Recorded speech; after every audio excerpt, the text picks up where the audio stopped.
What's going on, guys? Welcome to the Creating Wealth Podcast, where I, Kyle, from Kyle Curtin Real Estate, interview local top dogs in the real estate investing, wealth building, and personal finance industries. Let's build together. Welcome to episode 11 of the podcast. Today, I get the great chance to interview Ian Hogan. He is an incredible investor who tackled a pretty complicated project on his first quadplex in Worcester, Mass., as well as an agent with the Candor team out of Lowell, Mass. There is an amazing amount of value in this episode, and I hope you enjoy. Let's jump right into the episode. What's going on, guys? Welcome to episode 11 of the Creating Wealth Podcast. Today, I have the great pleasure of interviewing Ian Hogan. He is an investor with a 4-family out in Worcester, Mass., and I'm really excited to have him on. What's going on, Ian? What's new, man? How's it Hey, going? Kyle. Glad to be here. I've been excited for this podcast since you've asked. Yeah, I was definitely really excited to ask you, man. We've talked a little bit, but I'm really pumped to have you on and kind of dig a little bit deeper. Yeah, I'm all for it. I love talking about real estate. Can't talk enough. Yeah. Don't have enough really close friends that talk about real estate enough, so I gotta get my fix somewhere else. I totally get that, man. I do.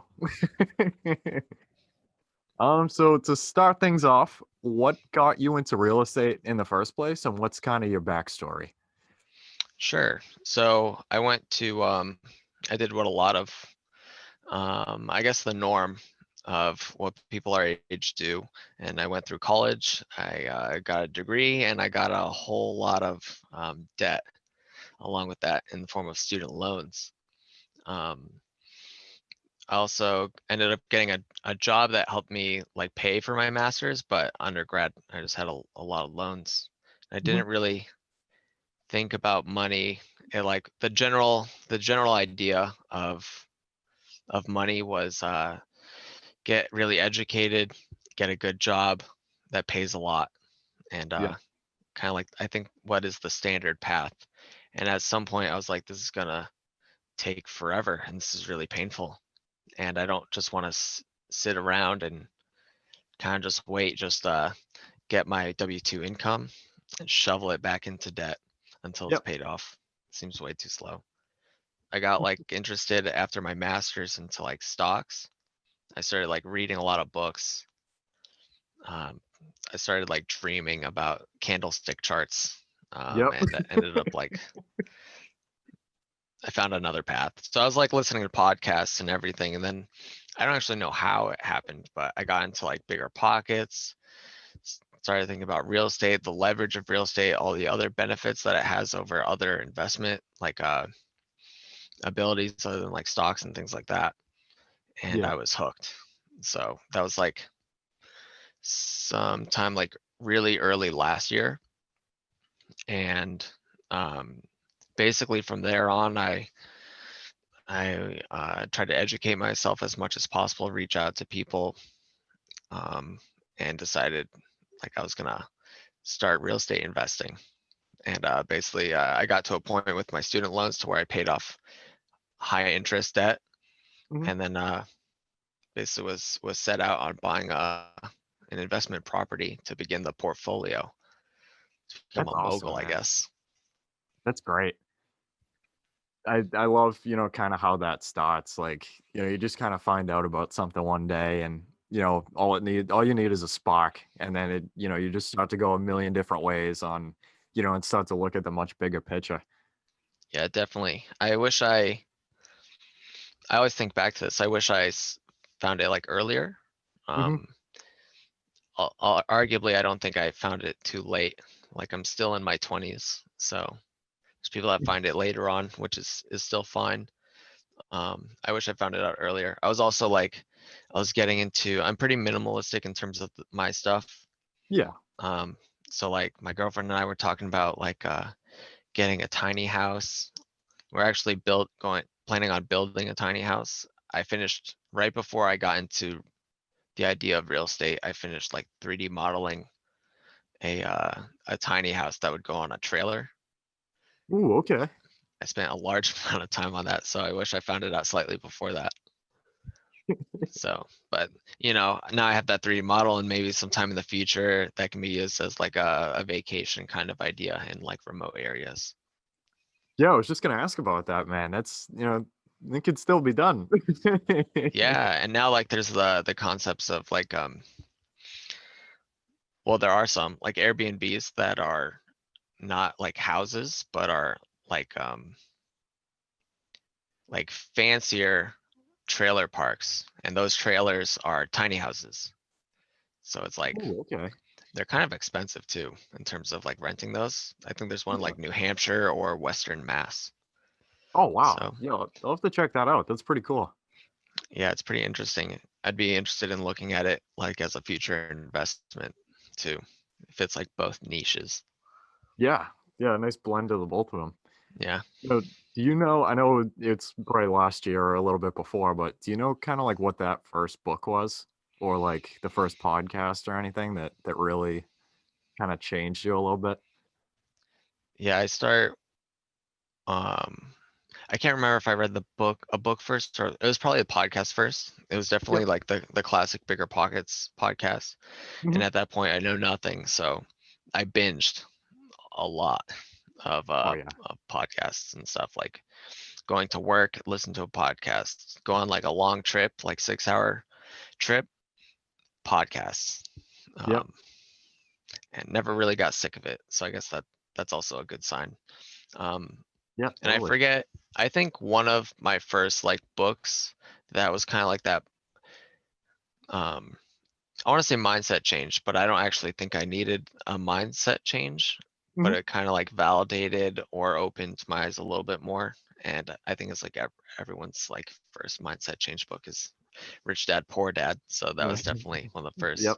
first. I had like my girlfriend read it, and then I don't actually have my book anymore because my old roommate is reading it too.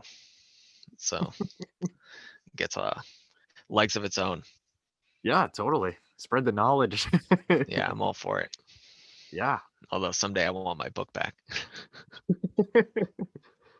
It's really cool though. I definitely agree about the podcast, like even, starting to kind of like substitute listening to a podcast over like the radio or something sometimes. And, you know, like you said, going on like a long car trip or something, you can bang out like a couple entire podcasts. And like I feel like podcasts are kind of like undervalued, because I mean it's like you're having a conversation with these kind of people, especially the bigger pockets ones. Like those ones are phenomenal. And there's usually like tons and tons of information in there. Yeah, I think to some degree, I think they get repetitive in the Yeah. sense of I think a lot of people getting into real estate have similar backgrounds or revelations and that kind of stuff. So they can get um I guess kind of the same over time. But Yeah. the way that Bigger Pockets does it is amazing because they try to dive into people's stories, and Mhm. there's never ending stories of people's lives. So continuous content. And then the rookie podcasts, I think I like a lot, Oh, I like that a lot too, especially man. recently. That breaks up the weeks really nice. I wait for it on Wednesday mornings. Yeah, I gotta say with COVID, it's kind of sad in the sense of I don't drive into work as much anymore, Yep. which means I'm digesting a lot less podcasts. I have to Yeah. consciously think about putting on a podcast because at home I don't really just like listen to music and do nothing. And if Yeah. I'm and if I'm doing something else, I don't like using a podcast because then I won't listen to the podcast. So Yeah, I driving, know you what don't you're have to saying. really think. You kind of like built that habit involuntarily of, like whenever you're in the car, throwing a podcast, and it's kind of hard even on like the weekends or something. I totally feel that. Yeah, definitely. I guess one weird outcome of COVID. All right. So to branch from that, what is your drive and vision for the long term? What's your why? So this was one of I bought a journal Hmm. or a notebook specifically for real estate. And this was one of the first things that I try to figure out because I guess in a lot of the books, that's what they tell you. Figure out your why, or else um, you don't have the end goal. You're not going to figure out how to get onto that course. Yeah. And I think the end goal really is after like reflecting on how my parents were like bringing us up and everything. Hmm. Um, they definitely supported us. I have two other brothers. They definitely supported us with everything that we wanted to do in terms of like college, sports, all that stuff. Yep. But I also knew that like they spent a lot of their time at their W-2 jobs. They didn't necessarily like them. Hmm. Um, and no one's happy to be an adult after their W-2 job every day. So Yeah.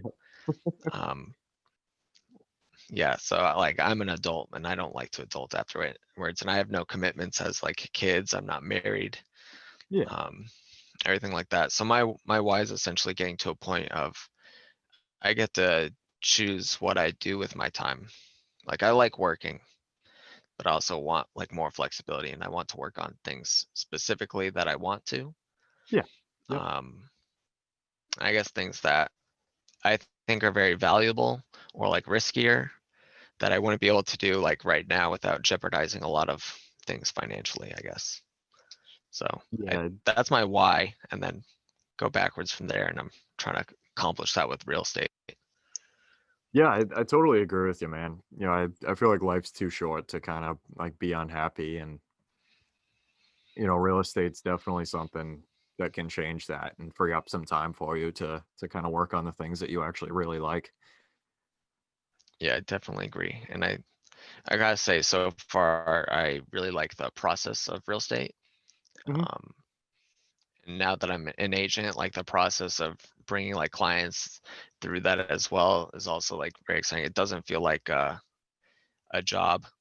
Yep. So that always makes everything a little bit easier, not Yeah, dreading to wake definitely. up. Yep. I didn't know you were an agent, to be honest, man. Is that a recent thing or? Yeah, I took my real estate license test like October 19th. Oh, no way. I was like studying right around when I bought my property. And like I actually took a week off a little bit after my closing when contractors started like working there. So I was Yep. like doing some work at the property, and then I would like go back home and I'd be in like virtual live classes to like the 40-hour courses and whatever for the tests. Mhm. So it all You're kind of crushing happened really fast. it. That's great though. Congrats on passing your test, man. That test is definitely something. Thanks. It was nerve-wracking. It's a Yeah. very memorization based test for the most part, and that is the opposite of what I'm good at. I get that. I totally do. That's great though, man. I know, you kind of said, it's a little bit more enjoyable for you, as an agent. Have you kind of like liked like going through the motions and stuff like that? And like, how's that kind of been like working out so far? For the most part, I'd say from the motion standpoint, it's like going to listings, going to open houses, checking out properties. Yep. Um, I'm relatively all in like one spot, which is like the Worcester market or Worcester County, which Worcester Hmm. County is pretty big. Um, and you see a lot of the same stuff, but every time there's usually some weird uniqueness, and also like getting a glimpse into how other people like set up these houses or what they've done with their asset, and they're trying to sell it and trying to all the possibilities and like creativity you can have with taking over someone else's projects and stuff like that. So I'd say that process is repetitive, but those uniquenesses and all the opportunities um, definitely makes it fun and not like the Drag. the yeah, the dragging of repetitive tasks. Yeah. So Yeah, so far that's all really very cool though. exciting. To be able to see like really literally be, in these houses and stuff like that and see kind of what other people are thinking, in terms of their strategies and, just to kind of like absorb a lot more. And that's awesome, man. Good for you. That's great. Thanks. Speaking of that four family, would you mind telling the story of acquiring your first property and any big lessons that you learned from it? Sure. Yeah.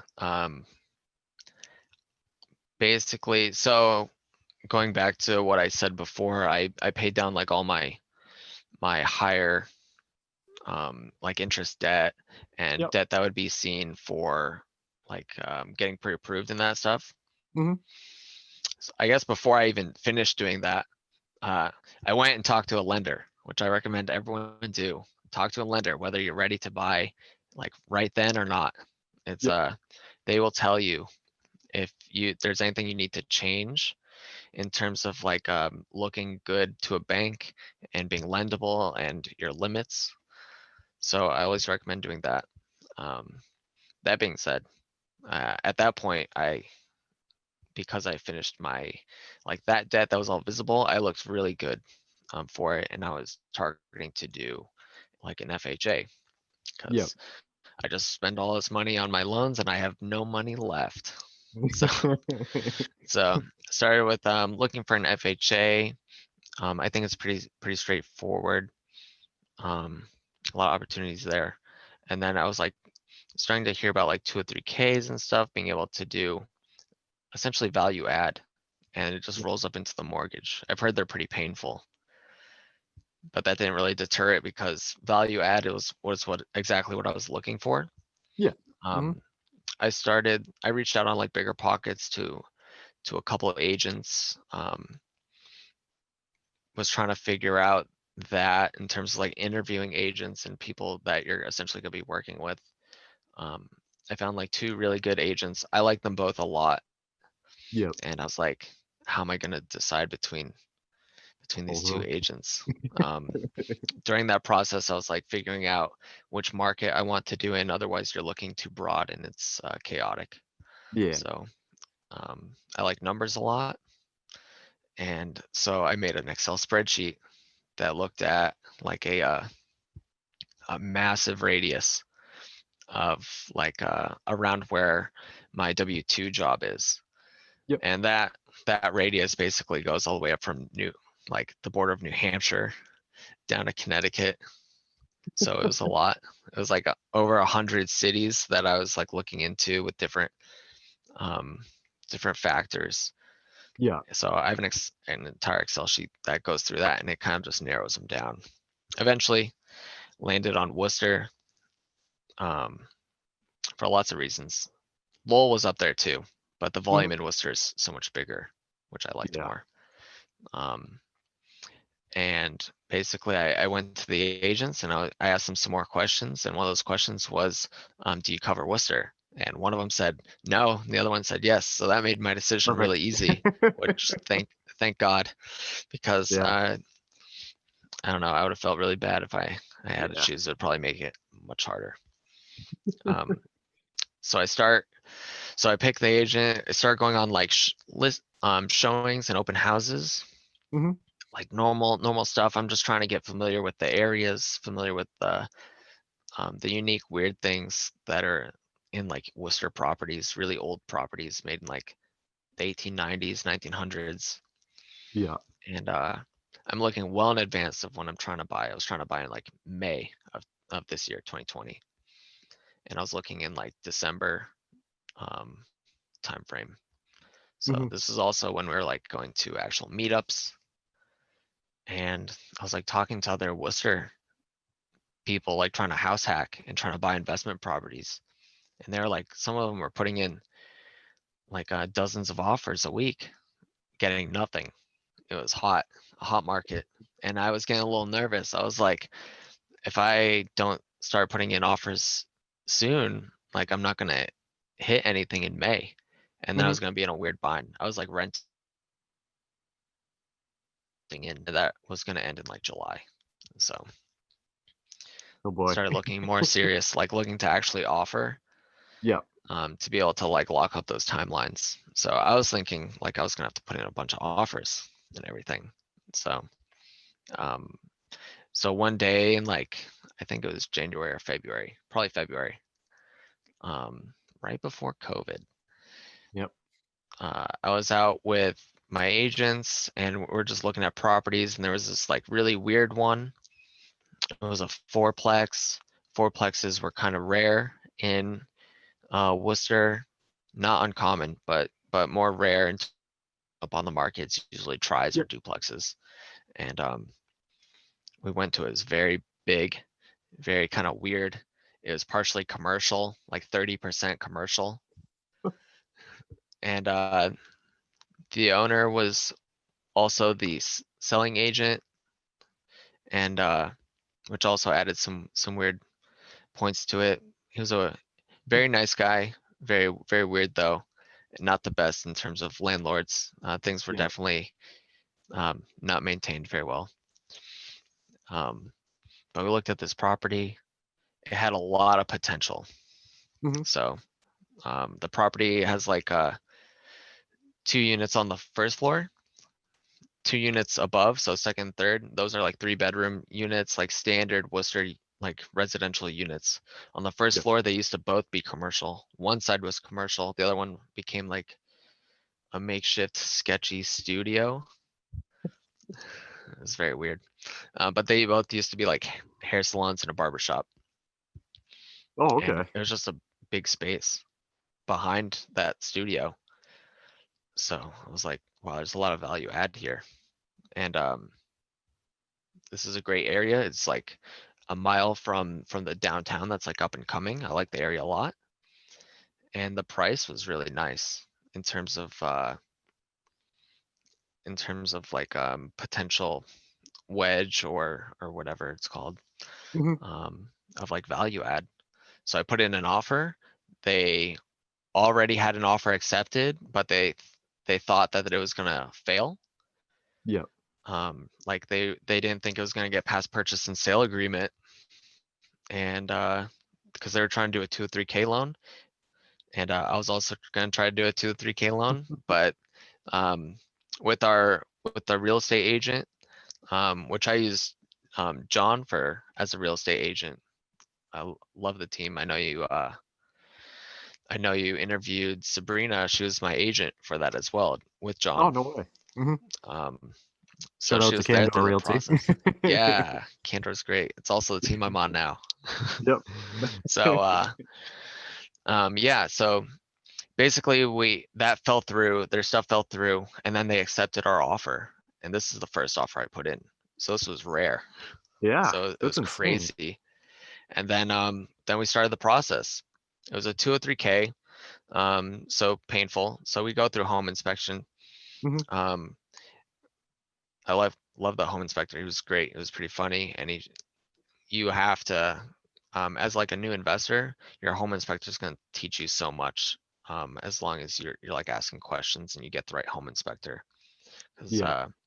we ran through every property or every unit except the commercial, because it was a 203K, the commercial, you can't get appraised as part of it, which I Mhm. didn't know. Um, and so he's just looking at the residential and showing all these things. There were a lot more issues than expected, like $30,000 more issues than expected. And this is already with like a roof that we were expecting to fully replace. Oh my lord. So, so big project. It was a big project. Guess go big or go home. Yeah. Um, so at that point, I was like, there's still a lot of value add here. So you move on. Got the HUD inspector, and he comes in. He's great, knows the area, and then he like proposes what to do with all this commercial space. I can't remove all the commercial. That would change. That would require like a variance and zoning, a nightmare, which I also plan to do someday. But he was like, we can take this studio, take 1,000 square feet of this space behind here, make a 3-bedroom.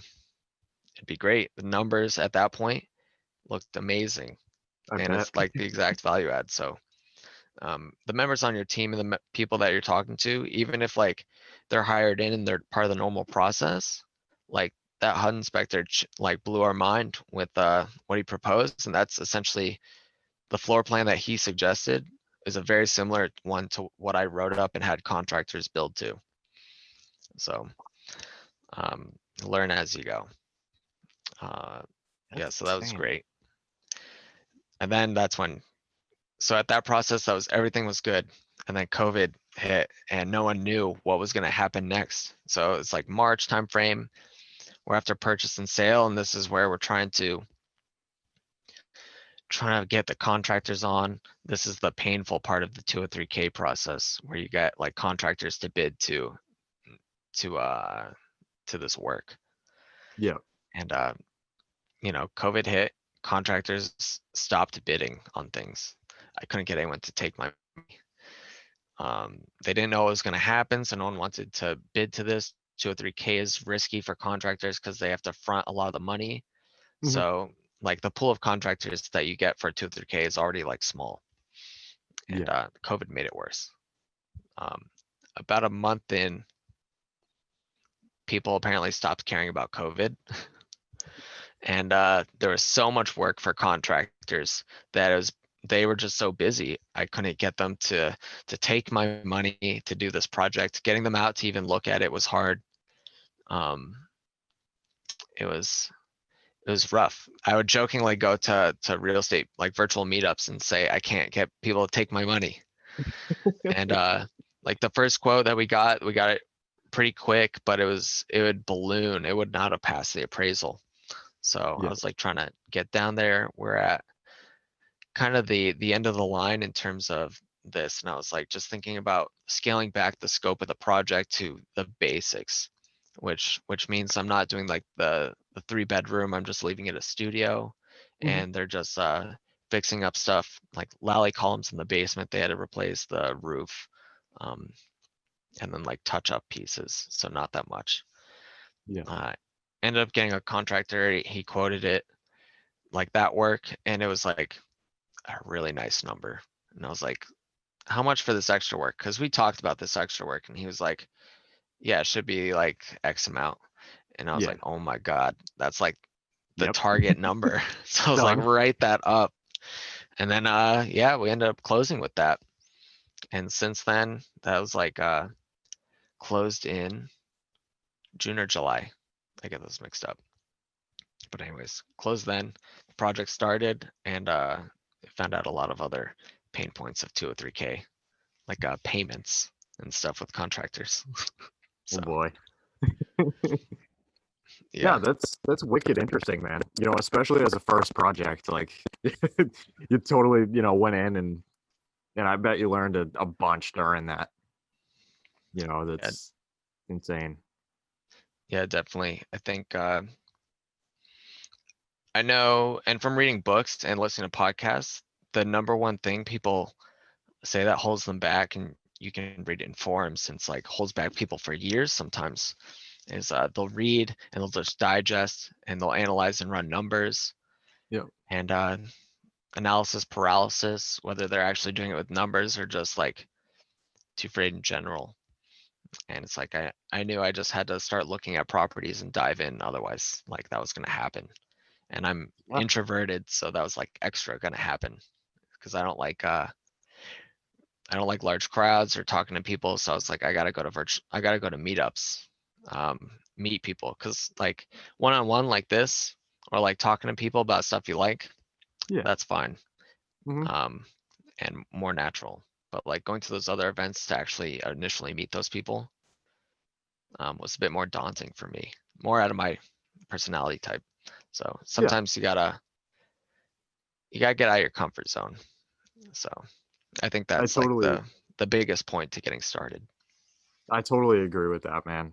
That's I'm more on, the introverted kind of side as well. I totally get where you're coming from. And but I bet since like meeting all those people and like kind of pushing yourself for the first time, I bet, that really kind of set you up and did some really cool stuff already. Yeah, it was really good. That wasn't even the scariest thing I did. I did something where I had a coworker. He was like working under me at work in terms of like, I was like his task lead. Great guy. He ended up leaving us to go do real estate full time. So in that sense, I think he's really lucky, and I am very envious. So someday. But anyways, I was like talking to him. He's a wealth of knowledge and like very go-getter, like high motivation kind of guy. And I was like, I would drive by this property on the way to work every day, probably 2 years. Perfect. And it was really expensive area. I forget the area in Mass, but really expensive, really close to a school, Yeah. a nice school. And it was just run down completely. And one day I was just like, they talk about this in podcasts all the time, and it just hit me. I was like, I should look into this, like comps, how much it would take to fix it. At that point, I knew nothing. I didn't know how to run comps, anything. And I was just like running rough numbers, but with like the cost of the houses around it, like $1 million houses, it'd kind of be hard to fail that one. Yeah. Ultimately, I reached out on I looked out on like public records, and I guess it was kind of sketchy looking back on it. Kind of like Facebook stalking, but minus Facebook, more like public records. And and I figured out who owned the property because it was like passed down. And I think it was like an old person lived there, and then it like passed down to like one of their kids or something. hmm And then I found where that person lived, which was not far from that property. And instead of like trying to just call them, which I also tried to do, I actually went to their house to ask them if they wanted to sell their property.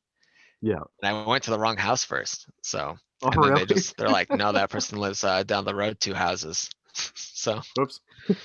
yeah, so that was nerve wracking. But I was like, gotta shoot your shot, I guess. Ultimately, I think um, a lot of wholesalers have probably already reached out to them. So it's kind of just like another name. So ultimately nothing came out of it, but I definitely learned a lot. I learned how to like use public records and kind of get over my fear of just like taking the jump. My heart was definitely pounding the whole time though. So Yeah, I think that's really important, man. Like I want to like really dig into that, and really like, putting yourself out there and stuff like that. It's like thinking about it recently, I feel like human nature is to kind of like, make sure you're not really vulnerable and kind of protect what you have and, stuff like that. But I think I saw something on Instagram where like putting yourself out there is basically like forcing yourself to become vulnerable again. And like really like just putting yourself out there, reaching out and, see what's going to happen. And you're right. That's actually like really insane that you did something like that. I'm definitely going to keep that in mind. And, you know, going through yeah, the public records and stuff does feel a little sketchy sometimes, like you do I don't know. I gotta Facebook say, stalking or something, but I get that. I look at a lot of MLS properties now. Yep. You should always go through public records, find some weird stuff. Yeah, and you never know. Like, yeah, you did go to that guy's house, after tracking everything down, knocked on his door and talked to him for a little bit. And maybe this time he didn't want to sell it. But what if you did that to five more? And then literally like the next house, his neighbor, it was like the craziest deal on earth. And like you would have never knew if you didn't try it, you know? Yeah, I definitely similar to how like investing, there's no like gain, like the gain versus like risk type of factor where Yeah. the reason why stocks can go down and like property values can go down hmm um makes it worth it because you can get like decent gains out of it compared to like a bond or something like that or a savings Yeah. account. Yeah, I think the definitely. similar holds true for people in terms of like learning.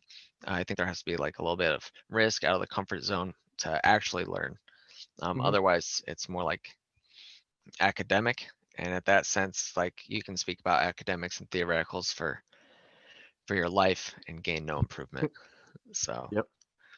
that being said, I did find out I did not like doing that. So probably being a like a door-to-door wholesaler, like going to people's houses and stuff, Yep. probably not suiting my personality.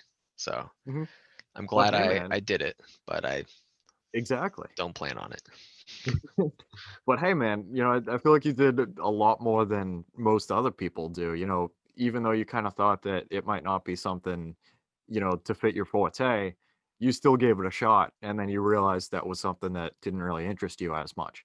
And now you can, like, you know that for a fact, and then you can focus your attention to other things that kind of like suit your interests a little bit more, to potentially get like the same result. And I feel like that's really important. Like before, people kind of like just shut things down, like, oh no, I'm not going to do that. Like, did you try that, or are you just scared? Because being scared is natural. You know what I mean? Like you Yeah. did it and you gave it a shot, and that's huge, man. You never know.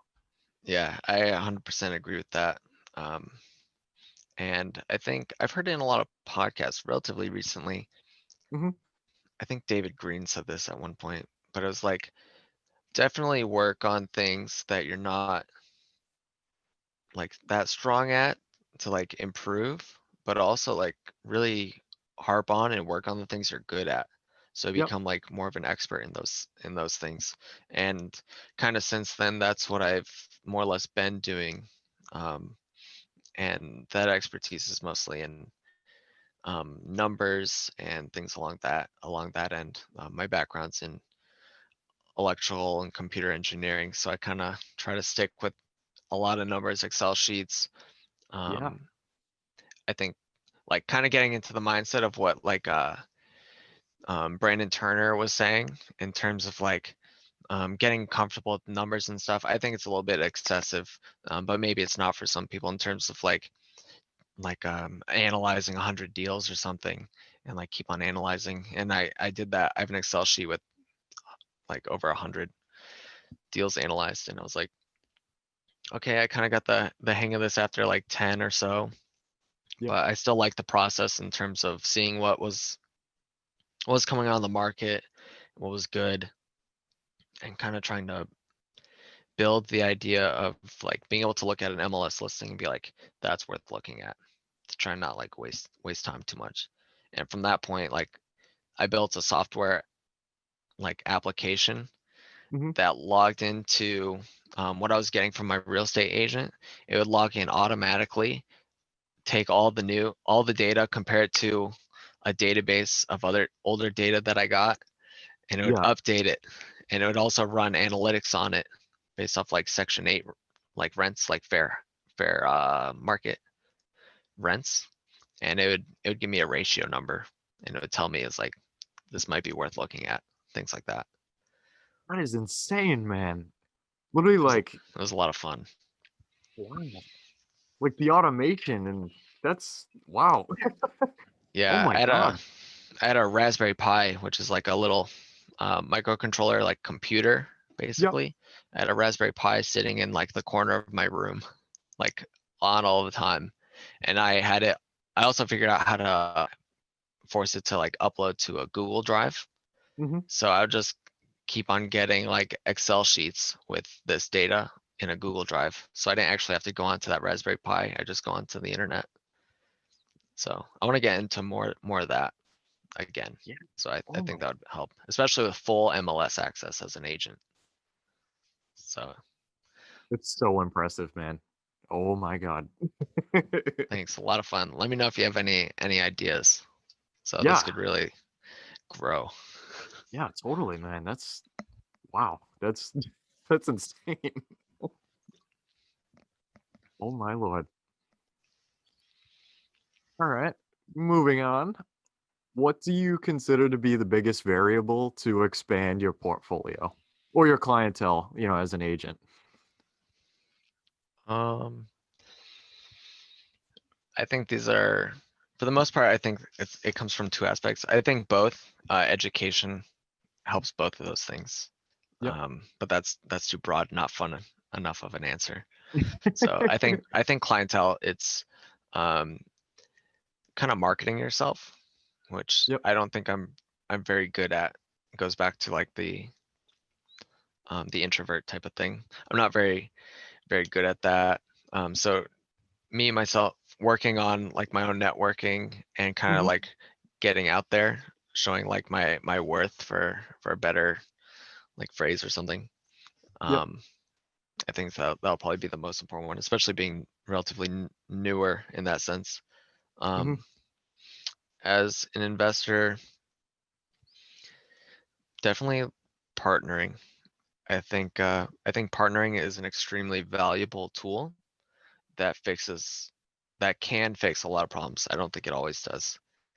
Yeah. Um, I think partnering with someone that has a different skill set than you can definitely propel you like off the ground. And then always Mhm. having a second person to bounce ideas off of is always really good. It kind of removes that if you still like get anxiety about a deal or like pulling the trigger on an offer or something like that. Um, Yeah. I think a partnership is something I want to do in the future, and I think at that point it will really grow because I think there's doing like a house hacking ladder. So you house hack, and then you Yep. you get out of that FHA to a 3K loan, you refinance that into something else, and then you use an FHA to a 3K again, and try to kind of continuously do that. Hmm. There's some restrictions on it that you might want to talk to a lender about, because sometimes it looks weird to a lender if you try to go from a single family home into a triplex, because then they're like, are you really going to live there? Um, so doing that, I think it's definitely not easy because I still think there's you're kind of pushing off the gratitude of the perfect home or living on a single family home by yourself or with your significant other or whatever. You're kind of Yeah. delaying that by just living in apartments. Like you're not paying to a landlord or anything. You're the landlord and you're building up your doors. But I think that's in an investor sense, I think that's like pretty conservative, I think. And I think I Hmm. could do that. But to grow beyond that, I think partnerships can definitely launch that in both sense for like both Yeah, people. that's a really good idea, man. That's so true. To just be able to um like host hack that first one and then, just keep doing it. And, in the meantime, you're starting to build up your network and stuff. And yeah, I totally agree. Yeah, definitely. Gotta keep on house hacking until Yep. my girlfriend gets mad. Oh, that's great. What is the most important lesson that you've learned over your career so far? I'd say my career has been pretty short so far. Um, that being said, I think, and this is kind of something I've taken since college that has helped Mhm. me a lot in investing, in dealing with problems. Essentially, I think real estate investors are like problem solvers in that sense of like you're gonna buy a property, things are gonna come up throughout that entire process. Things are Yeah. gonna come up when you have tenants and if you're managing your own properties. Sometimes it can get overwhelming. Um, and I think the biggest thing is taking a deep breath. When something happens or a lot of things happen all at once, you take a deep breath, step back, kind of look at those things, see what actually is important, what actually matters, Yeah. and deal with those things. Kind of like make a checklist. It feels like school all over again. I would make like sticky notes around like the end of the year of Hmm. things that I have to do. Kind of like look forward to finishing off those sticky notes. Yeah. Um, just check off the gratitude of like checking off um, a to-do list and dealing with things as they come up. And some things don't actually matter. Some things are just kind of like noise. And filtering out the noise, I think, is a big one. Keeps the sanity as you're going. Um, and I think it allows you to keep the longevity of your goal, keep your goal in sight. Otherwise, like people will like they'll buy one property, have a problem with like one tenant or something, and like not handle it very well, and kind of like call it quits. When it's Yeah. like in hindsight, it's like just a small task, just a small issue. You get past it. So Yeah. build a plan, Yeah. That's execute. I feel like something like that's like not really talking about as much. Like everybody kind of sees like the sunshines and rainbows and stuff of what's possible, but I'm sure you can agree that not every day is going to be sunshines and rainbows. Yeah, I haven't had a sunshines and rainbows kind of day with my property yet. You So, will, man. oh, I think it will. Like, something I've definitely learned with the property is I expected things to be weird with the property.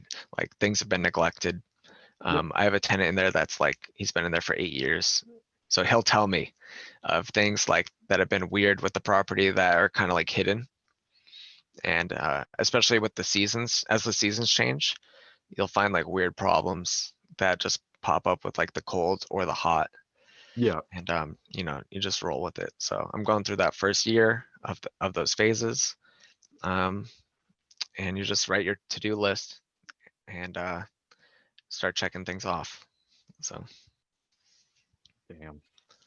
Would you say that like has real estate kind of sharpened like your patience and stuff like that, with a lot of things going on?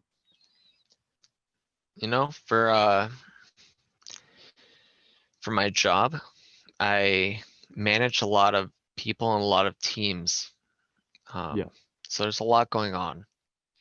And I'd say this is real estate, or at least with this property, it's a lot. These problems are very easy. They're Hmm. straightforward, like fix a furnace, fix this. The roof is leaking, fix this. They're very straightforward.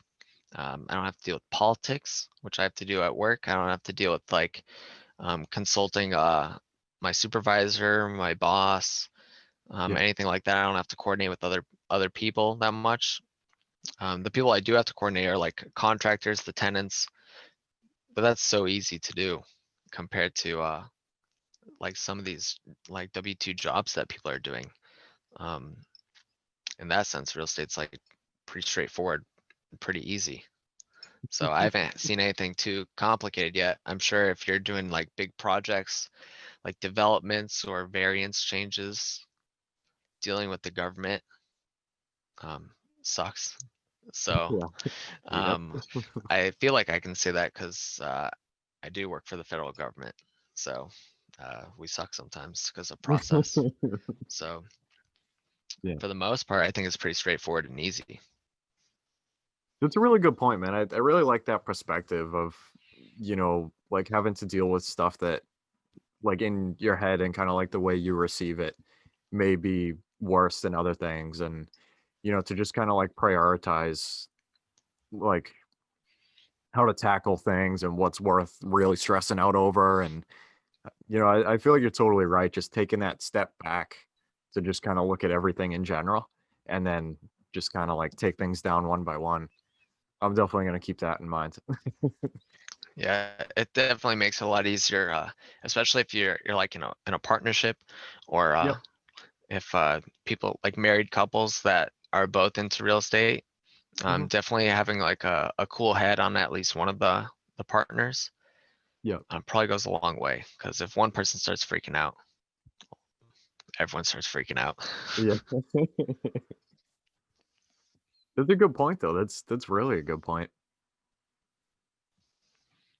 I attribute it a little bit to I think I learned a lot of it from my undergrad. I went to a Virginia Military Institute, and Hmm.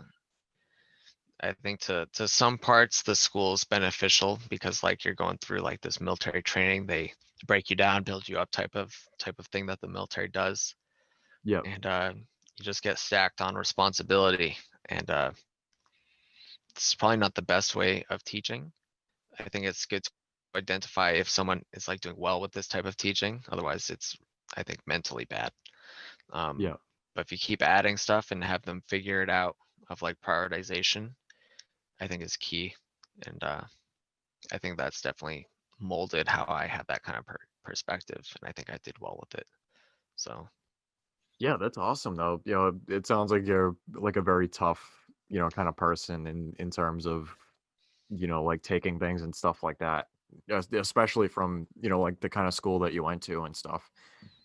That's great.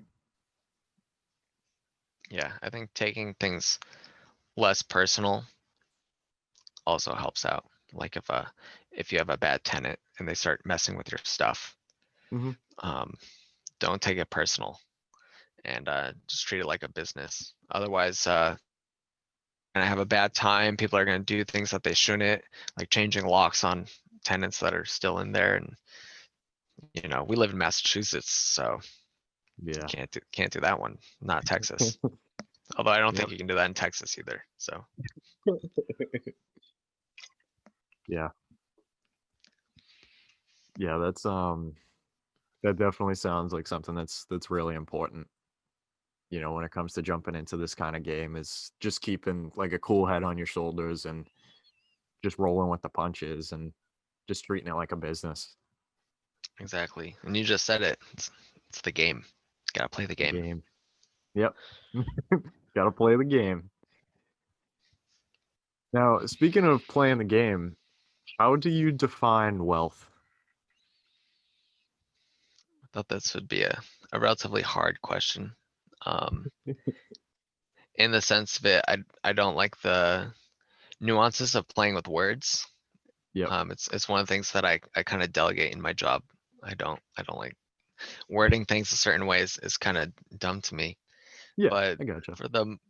so from a literal sense, I treat it as like you have, and in the real literal sense, you have an abundance of like money. Hmm. Um, and what I think that really buys you, and kind of like how, like if you close your eyes, think of your end goal, which in like real estate investing, that is wealth.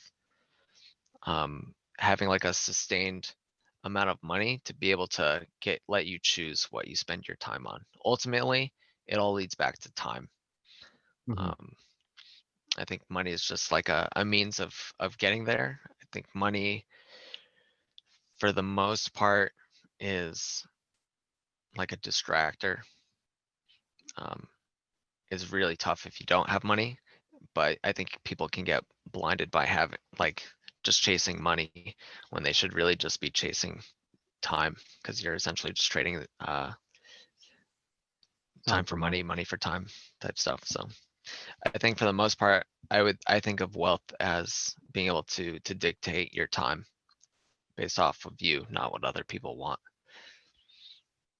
It's really interesting. I really, really like that perspective. It's so true, man. Like looking in like the really bigger picture, like it's really interesting to see like what we actually do to get money and like what we do with it. Like in terms of, most people traditionally trade their time for money, to get that, live their lifestyle, stuff like that. And then they have to keep doing that over and over and over again. And like life is so short, like I feel like time is only the kind of thing that's guaranteed. And like you don't know how much you're gonna have, so I don't know necessarily like how people don't really, or how people really like just kind of get comfortable with something like that, especially in like a job or something that they may not like, or a really bad situation. And to just kind of like see what else is possible and to be able to free yourself from that and really actually enjoy the time that you have on here. And Yeah, I definitely agree with that. I was like, so after my master's, when I was like back at my job, and when I got in like focus mode of paying down debt and yeah. growing like wealth, um, I got a second job on like, so it'd be like a couple or a few times a week, and I was delivering. Uh, I was working for like a startup. It was a Okay. food startup. They made really good food. It was like higher end food, kind of pricey, closer to the Boston area. Hmm. And I'd be delivering food for like 3 hours, 3 to 4 hours.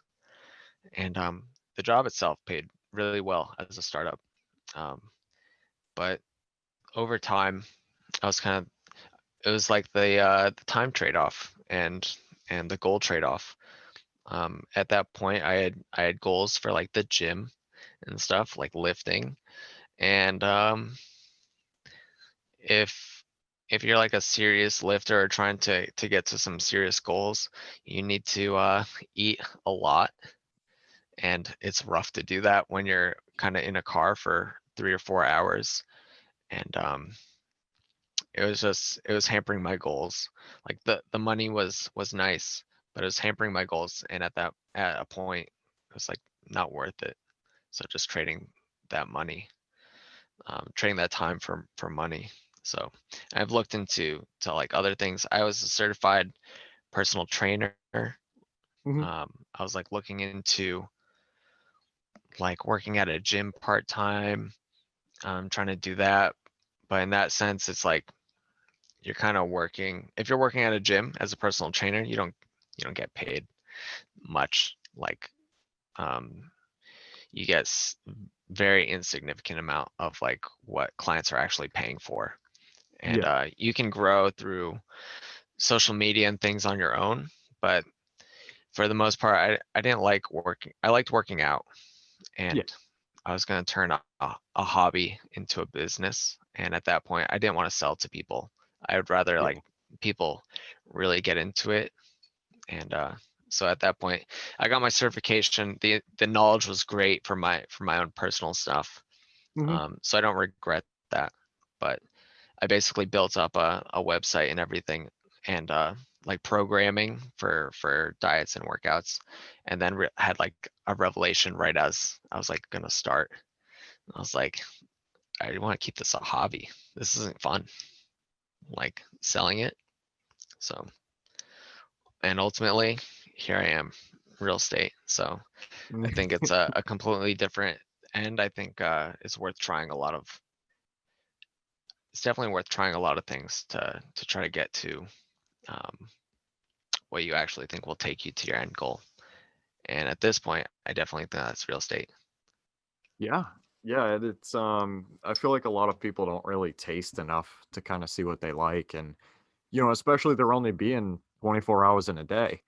And if you already have a full-time job to pay the bills and sleep for a little bit, like that leaves like a really small chunk of time, to actually do what you want to do. And yeah, like you said earlier, like the money from that part-time job was really nice, it was great, but then you couldn't do the stuff that actually made you happy. So then like a lot of people I've heard often talk about like the balance of like, having money and having health and like staying happy and stuff like that. And like I feel like that really pertains to the balance. Like you really like took a step back and kind of figured out like, you know, where you want it to be in terms of like your workouts and stuff like that, as well as the money as well. Like, and then you tried to like mix the both of them and like try and have both. And like that totally brought you further along to realize that like working out like is amazing and you love it, but it may not be as good as like a business and selling it and stuff like that. And I totally get where you're coming from. Yeah, kind of goes back to what I said earlier about figuring out what you like, and Yeah. being a personal trainer like on your own is very kind of like pitchy in my opinion.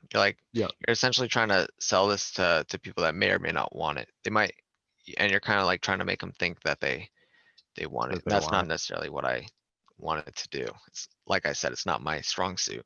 So Yeah. sometimes I guess you can't have your cake and eat it too. So I like that phrase. I've never heard that before.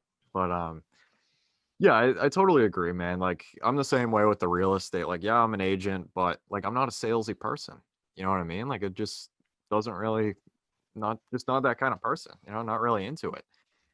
But like actually doing, some of the stuff that we've been doing and stuff is a lot of fun, and it's like you don't necessarily have to do like the salesy kind of stuff. And then, I feel like, if you try to turn something that like you're really into as a hobby, like into a business, then like it might ruin it for you and like feel like a job or something, like obviously depending on the situation, but yeah, like it's not really like keeping it as fun anymore, I yeah, guess. I guess I'd like to get your perspective on this too. One of the Mhm. reasons why once I got my real estate license, I Yep. reached out to John to join the Candor team is because um, the way I was, and I've seen John and how he like pitches to groups. It's essentially educating people like myself and like you, like we're trying to house hack, trying to grow as investors, and Yep. the team's not pitchy and works almost solely with investors, which I really like. It's like you're not trying to pitch to To um retail. like retail normal clients. You're Yeah. pitching to people that are like for lack of a better term, like they drank the investor Kool-Aid and they're ready to go and they're like Yeah. trying to do similar stuff to you guys. And for the most part, it feels like teaching, sharing experiences, and it's great. And that's probably one of the reasons why I like it so much so far. Yeah, I totally agree with you, man. It's I love that team. Like it just everybody there is amazing, and it's just a really really friendly group. I totally agree with you, like not really being salesy and stuff like that. And I mean everybody, at least in some of these meetups and stuff, is kind of trying to do like a similar goal. And like we all are gonna get there, you know what I mean? Like, and if we can help each other out, more the better, you Yeah, know? exactly. It's great to be along for the ride. Exactly. It's awesome. Um, what are the most effective resources that have helped you the most so far on your journey, on your very long journey? I think this is gonna hold through like the Mhm. career, but um, and I don't know if I can definitely pick one, but I think a stronger use is a combo, and that Mhm. combo would be reading books is definitely the first. Books and podcasts. And I gotta say, my background's engineering. When I got to Yep. college, I was extremely excited to pretty much, I almost entirely got rid of liberal, hated reading. Um, I was so glad. Turns out, I really hate reading books that I have no interest in. Mhm. So I took in so many like self-help books, Yeah. self-help in the sense of like real estate investing, mindset, business, those things. I love them. Books only get you so far, I think. Gives you different perspective, but I think without action or real people, I don't think you can get very far. So networking, I'd say, is like the like top tier winner. I think books helps you like get to be able to talk like like apples to apples with people in the real world. And Yeah. then I think networking, especially in like this kind of business, there's so many people. The market is so big. There's so many people doing this stuff. I definitely think having a positive mindset, like these people might be in the same market as you, but there's enough to go around. So like helping each other out. We all have slightly different goals, so it's like we're not directly competing with each other, even when we kind of are. So, Yeah. but networking definitely, I think, the best. That's a really good point, man. Yeah. It's like the networking, especially in like the real estate investing community, like overall, it was a really, really big surprise to see like how friendly everybody was with each other for the most part. Like there's tons and tons and tons of volume to go around, like across the country, across the world, and everything. Hmm. And even if like two people were looking on the same street, like, like I'd want to try and help that person out and, like hit them up and stuff like that and talk and like share some information with them. And, like everybody, I feel like everybody can really get to where they want to be. Like the space is big enough and like this is already like a team-based game, if you really boil it Yes. down. So I mean like just like the information's out there and the people are there, and to just be able to really talk and network with each other and communicate and just like share that information, like everybody can get what they want. Like I feel like the win-win in this industry is or potential is really high. And, especially with people wanting to network with each other and really get to the point that they want to be at. Because I mean, you already need like people on your team, and they have different goals, and like they know other people who are trying to do the same thing, and like it's just like a big web of people trying to do great things and trying to help each other out. And I totally fell in love with it. Like people at different jobs, like the lender, the agent, the client, the Yep. lawyer, like all these people. That makes a really like a great team can go really far. Um, and in those cases, I think win-wins are really easy to do. Hmm. Something that I think is probably not unique to real estate investing, but in terms of like competition kind of mindset, it's unique in the sense of um, going back to like one of the in-person like investment meetups. Yep. Uh, when I at the moment where it clicked, where like I need to start making offers and looking seriously now because the Worcester market's hot. Um, that was because in the back of this room, there were a bunch of us that were like all in the same like like newbie status, like trying to buy our first deals. We were all looking in the Worcester market. We were just like in a circle, just talking Yeah. about this stuff. And technically, if you think about it, we're all competing with each other because we're probably looking at the same properties, but Hmm. like you didn't feel any of that competition. And it was just like completely like sharing and talking and joking about it and stuff. So it was a great community so far. So definitely glad to see that. Yeah. Honestly, man, like I don't even know how to describe it. Like you're right. Like we are technically competing against each other, but like we're not at the same time. And like there's just like something about that is really interesting. Like, yeah, we all may be looking in the same areas, trying to do the same kind of stuff, but there's not like tension there, at least from what I've seen. Like, we might be looking at the same property even or whatever, but I don't know, like just something about wanting to help the other person, and like everybody isn't eating from the same pie, and like Yeah. just helping each other out, and like it just gets you like really far. Like just helping each other out, being a good person, and it's just such a crazy, like, out of this world kind of thing, like that we discovered. Yeah. It might not like if we're gonna offer in the same property, I might not tell you where I'm coming in at, but Yeah, exactly.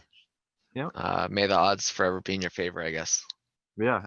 And then we'll joke Exactly. about it afterwards. Yep. Totally. What is something that you thought about business networking or wealth creation that has changed since you went along?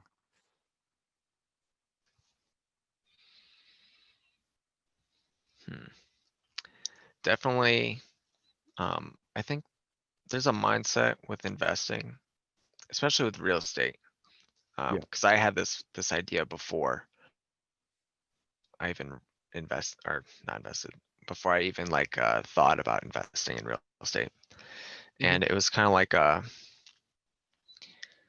you're spending tens of thousands of dollars. Like it seems like you have to have a lot of money to get into real estate investing, and that's totally not true. Um,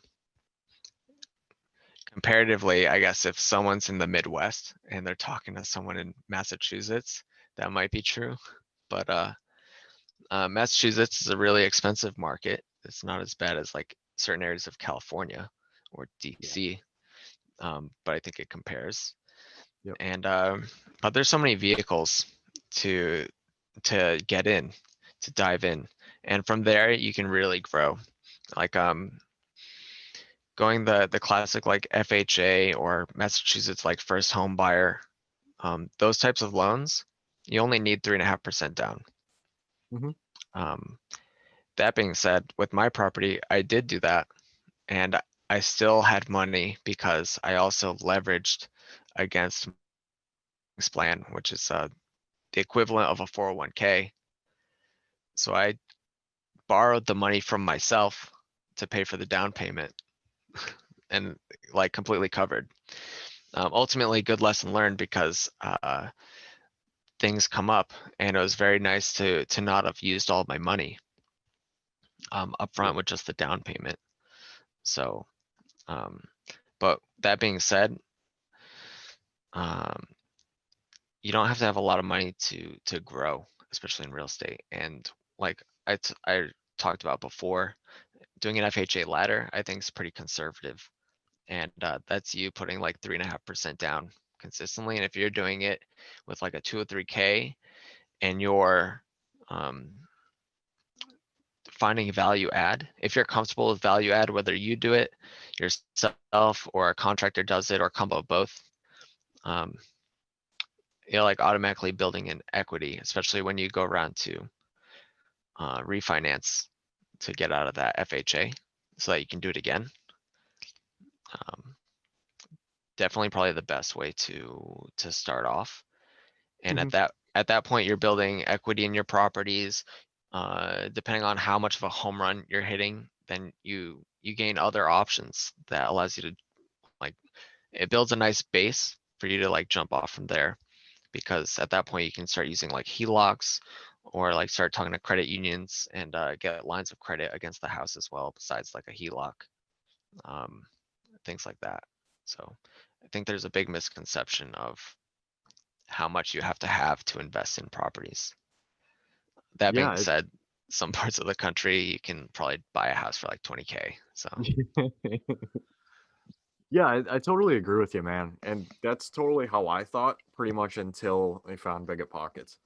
And even like the beauty of it too is like the 3.5% down, like FHA can be extremely nice. But what I'm kind of starting to realize is like the more lenders and stuff you reach out to, they tend to have some programs out there that aren't really advertised. And like just reaching out, like you have no idea what you're gonna find. And you're right, like just the amount of leverage and stuff, like saving up a down payment for a 3.5% down property is definitely doable. You know, like it's not like you have to come in at 20% and stuff, especially around here. That's like that can be over $100,000 easy, you know, like oh yeah, which is not feasible for most people. yeah, it's not feasible for me. So Me too. FHA, Yep. yeah. And I think it's like if you hear no or it's not feasible, Yep. it might not be feasible, but you should probably get it checked out by someone else too. So like I was talking, the property I have, it was 30% commercial space. Hmm. And the original loan office that I wanted to use, I like them a lot, but they basically said I can't do it. It's too much. Like the ratio is too high for the commercial space. Yep. And my real estate agent pulled another lender that we use, and we basically, he was like, "Yep, I can do that," and I was like, "Okay, we're in." So, and that was only talking to like 2 people. So there's people that will hit up like 20 banks, get 18 no's, 2 yeses. You just need one. Yep. So That's a really good point, man. And even like to kind of go into another direction, even if like that might not be the strategy for you, like there's tons and tons of other strategies in this game. Even like, you know, buying a single family or something, you know, with like an FHA and renting the bedrooms to your friends or other, you know, other people. Like there's so much um I guess diversity like in this game. Like it's not like, you know, you have to do this. Like if something is a little pricey for you, then I feel like there's most of the time there's ways around it, you know, to strategize in other ways to be able to stretch your dollar as far as it can and to really like get going. yeah, definitely live by the numbers, Hmm. um, and run a lot of them. So I'd say like you can run the numbers so many different ways. Um, like I looked at a property like a couple weeks ago, and in terms of the return on like the rents, if you're just looking at it as like you're renting out the unit, Yeah. the rents are like okay. Hmm. But like the current owner, he was renting it out like by the week to like and by bedroom. and their cash flow was insane. So That. there's always ways. Yeah. Those Yeah, kind of totally. ways, that is the trade-off of like, either you're gonna pay management for that kind of stuff, probably more management than normal. Or you're doing it yourself, but either way, it could be worth it, like the cost benefit. So those things are to keep in mind, but there's so many possibilities.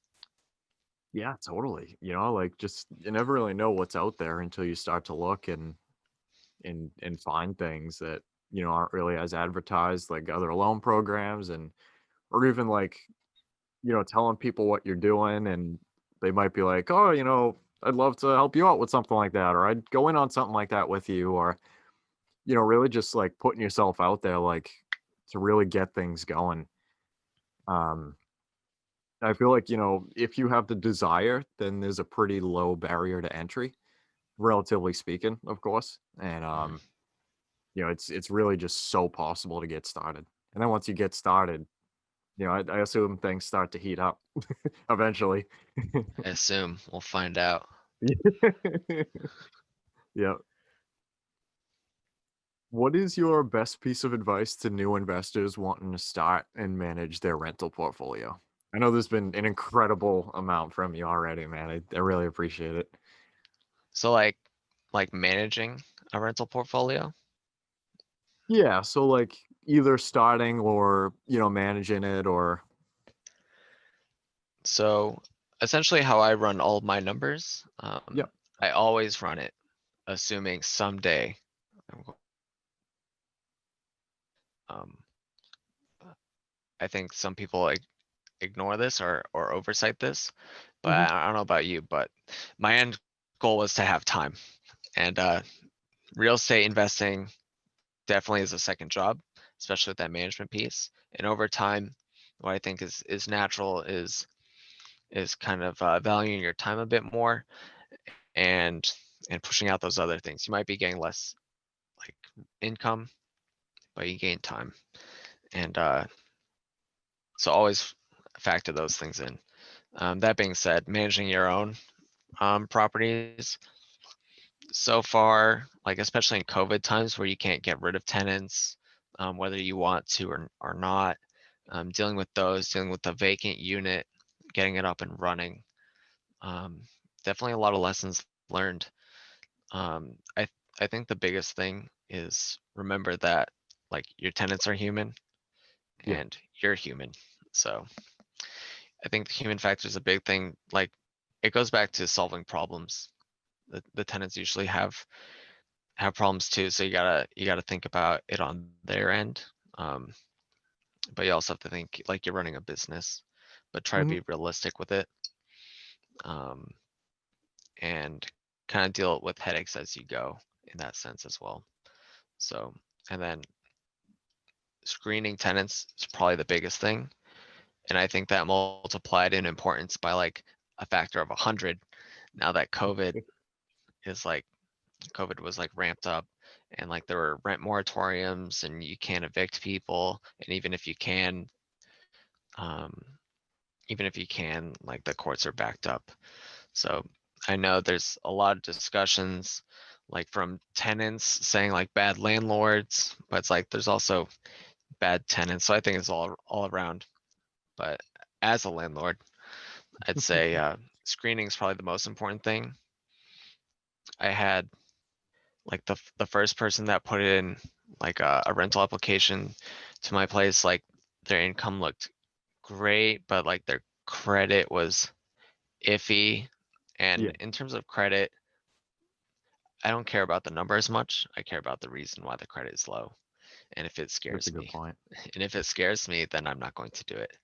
Yeah. But so it's like I'm losing a lot of money in terms of I'm paying the mortgage and I don't have a lot of rent coming in because a lot of my units were vacant and trying to not let that overwhelm me and like really making sure I have the right tenants in there.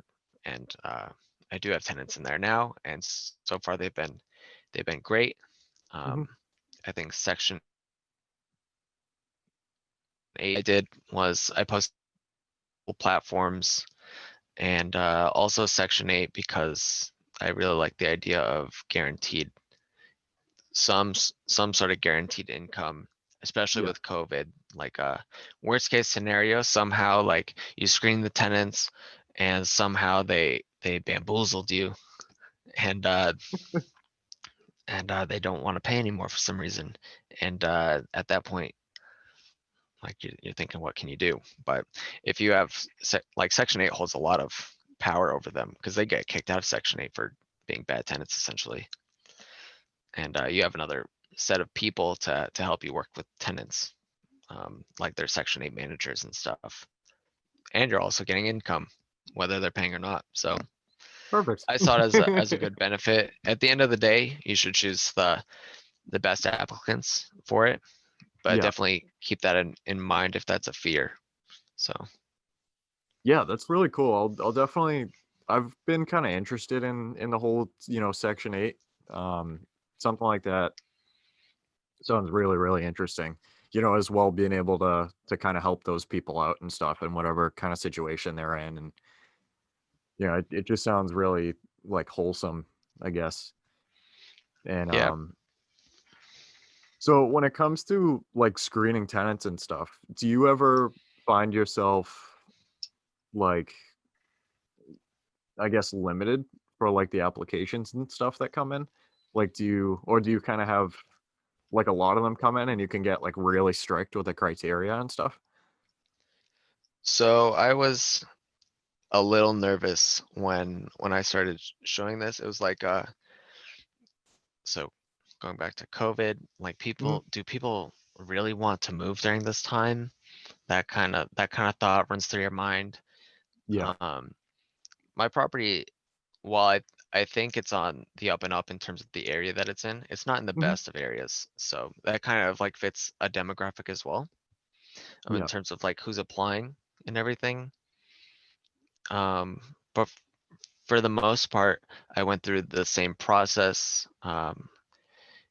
A lot of the times, like they would reach out and I'd like follow up with their calls. I'd reach back out. But if they can't coordinate with me like correctly, It's a then bad sign. that's a good sign that you probably Yeah. don't want to.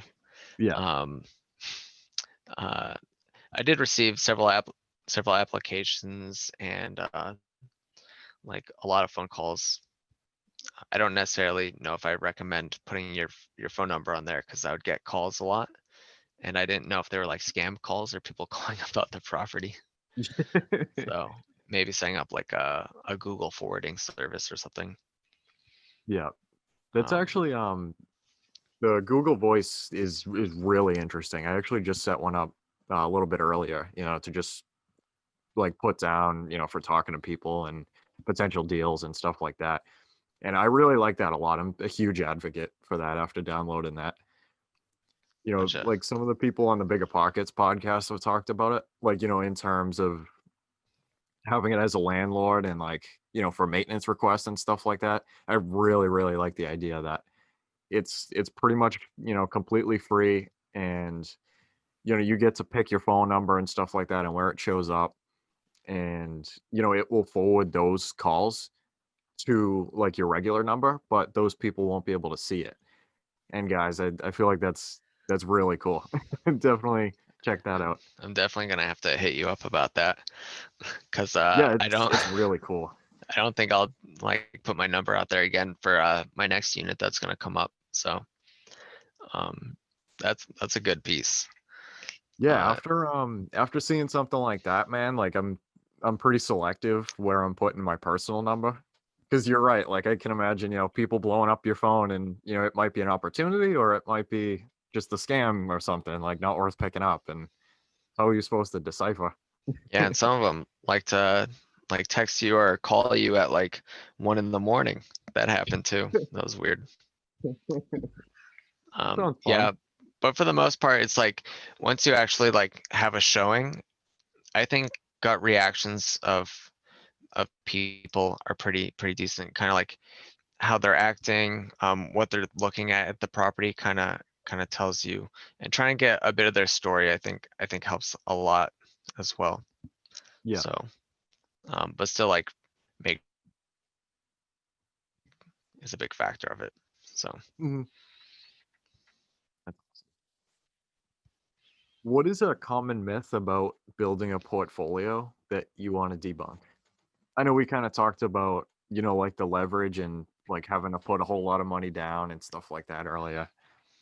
yeah, That's a pretty big one. I'd say another big one, which I did get from like some coworkers, because my coworkers know I do this stuff because I've left meetings before to like meet a plumber for an emergency. Um, Yeah.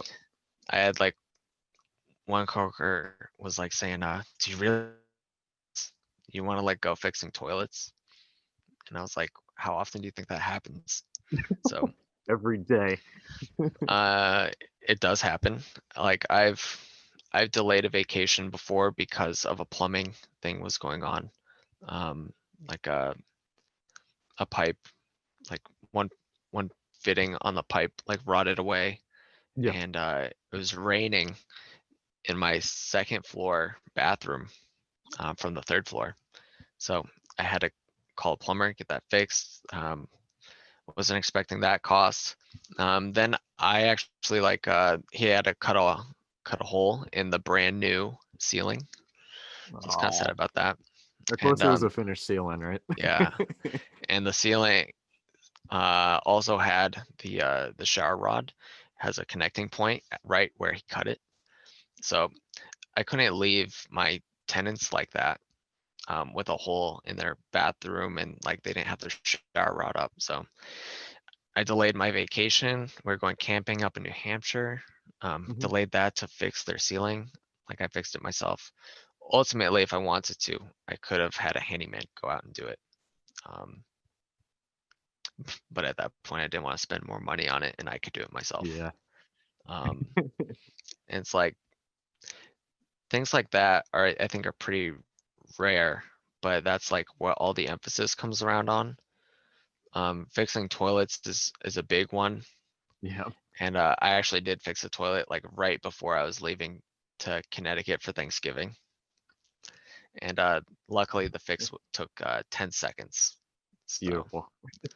so I thought it was very comical though that I was fixing the toilet right before I was supposed to leave for Thanksgiving. It's I like, know that's classic, man. From people always, not wanting to get into this because of stuff like that, and then you actually had to do it one time. yeah, like they don't happen very often. And Yep. ultimately, like this property is going to cash flow a lot once it's like fully up and running. And it's like, you think at that point you're gonna look back and be like, oh, it wasn't worth it because I had to like fix that toilet that one time. Yeah.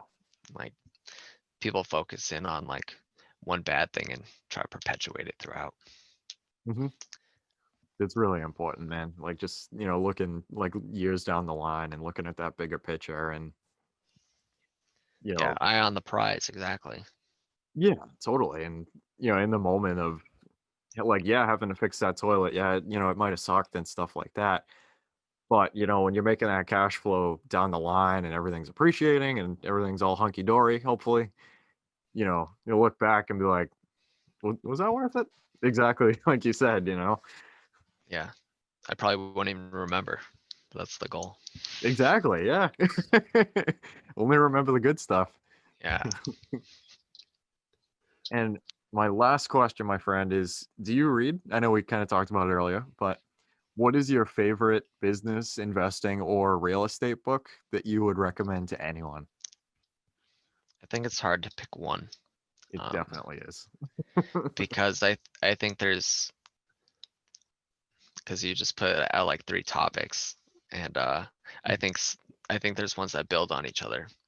Yeah, So totally. I'd say I'm trying to avoid the common answer of Rich Dad Poor Dad, so I will. Although I think that's an amazing mindset book. Mhm. Um, in terms of a book that covers a lot of topics and I think gets a really good tool across is the Bigger Pockets book on Burr. Yep. So um, buy, rehab, rent, refinance, repeat. Mhm. I hope I got those in the right order. Yeah. I think that's a great book. For the most part, it covers so many different topics and covers.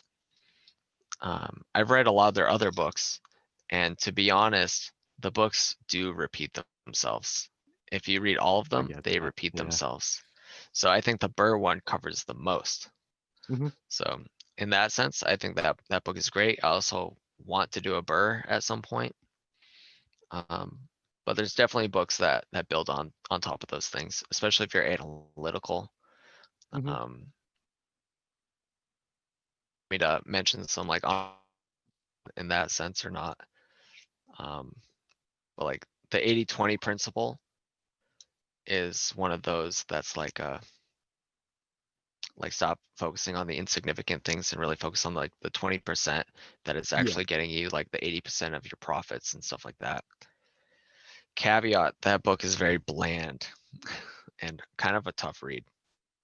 And for the most part, I think the main core of that can be taught in about 30 minutes.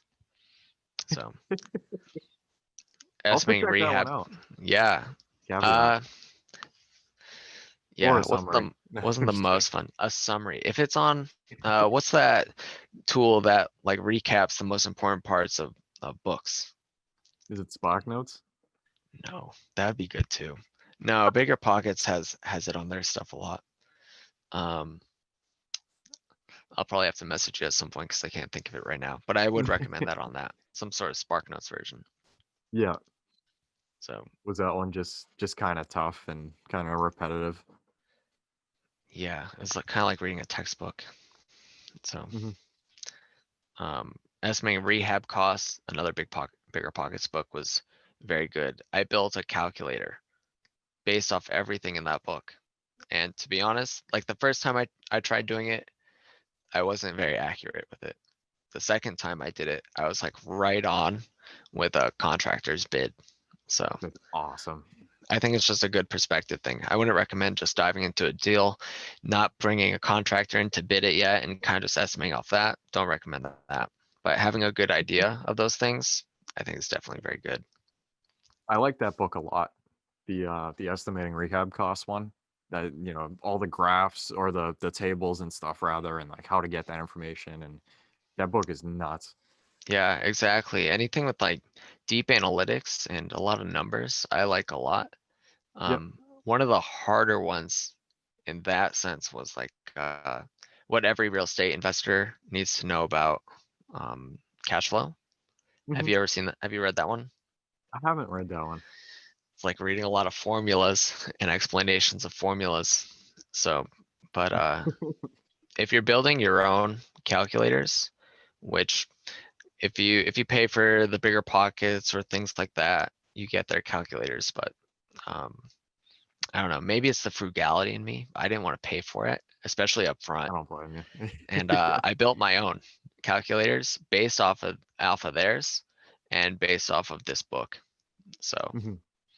um, definitely a good one if you have some really analytical viewers. So Totally. Yeah. Yeah. That book is nuts, man.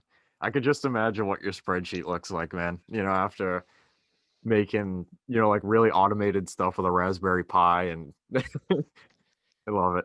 yeah, the spreadsheet has grown exponentially. So I've like hidden or deleted certain tabs because they're like older and it's just too many tabs. So Yeah.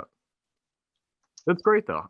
Especially like that's really cool being like kind of on point with a contractor's bid or something. That's really, really cool. Like how accurate that you can make yeah, it. And I was pretty surprised.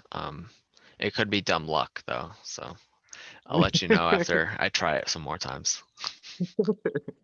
yeah, totally, man. But yeah, thank you so much for coming on here, Ian. I learned a ton during that, man, and I know, everybody else is going to learn a ton too. It was really nice to hear a lot more of your story, and it was great. I really liked it.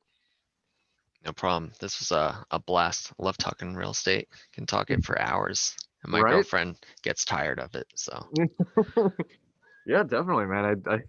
I get that. Trust me.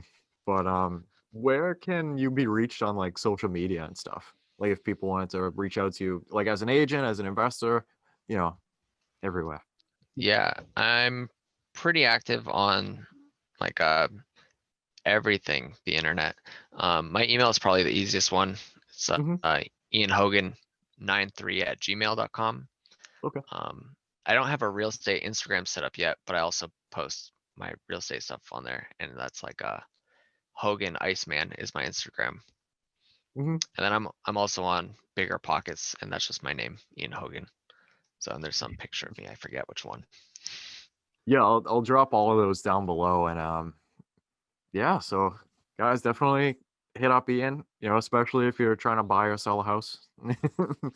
um but yeah, man, thank you again so much for coming on here with me. I really appreciate it. I was looking forward to this one for a while and asking you, and yeah. No problem. It's an honor to be on the podcast. So now we got to get you a house hack.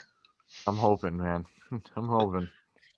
But yeah, thank you so much, man. Have a great night. Stay safe. Enjoy the holidays and everything, and keep crushing it, man. Thanks. You too, Kyle. All right, guys, that concludes our Creating Wealth podcast episode for today. I want to thank every single person that has listened this far. It really means a lot to know that people can learn from me and with me as we build wealth together. Hopefully, you can take home at least one thing from this podcast that will improve your life just a little bit. If you could, please check me out on social. That's at Kyle Curtin Real Estate on Instagram, Facebook, and I'm on Bigger Pockets. Until next time, let's build together.